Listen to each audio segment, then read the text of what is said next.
Hello guys, good morning, শুভ সকাল। তো first day আজকে থেকে শুরু করলাম মিনি ব্লগ করা। সকাল থেকে কিছু দীঘার আশেপাশের কিছু ভিউ প্লাস মার্কেট রিভিউ নিয়ে একটা ব্লগ স্টার্ট করলাম। তো সবাই সাপোর্ট করবেন।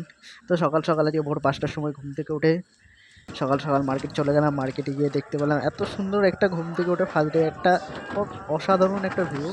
তো মার্কেটে গিয়ে আশেপাশে দেখলাম কীভাবে মাছ নিয়ে যাচ্ছে। দেখুন ওইখান থেকে ট্রলারে করে মাছ এসছে, ট্রলার থেকে ওখানে গাড়ি করে মাছ এসছে, গাড়ি থেকে তারপরে ভ্যানে করে নিয়ে গিয়ে এইসব জায়গায় মার্কেটে কাটাতে মাছ রাখা হয়। তারপরে অকশান স্টার্ট হয়।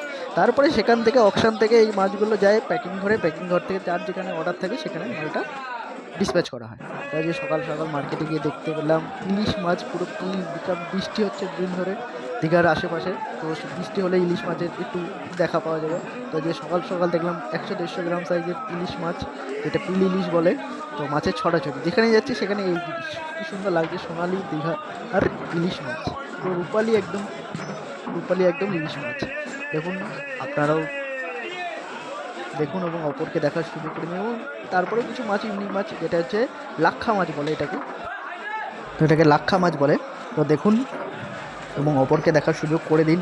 তো বন্ধুরা প্লিজ, ডে 1 থেকে আজ স্টার্ট করেছি, আপনারা আপনার সাথে সহযোগিতা করুন এবং সাবস্ক্রাইব করুন, লাইক করুন, কমেন্ট করুন এবং নতুন ভিউয়ার যাদের বলছি তাদের অবশ্যই বলছি সাবস্ক্রাইব করুন। কারণ আপনাদের কিছু কিছু নতুন কিছু দেখানোর জন্য আমি ডেলি সকালে মর্নিংয়ে, আমার এমনি সকালেই কাজ, সকালে তার ফাঁকে কিছু টাইম বের করে আপনাদের দেখার সুযোগ করে দিচ্ছি।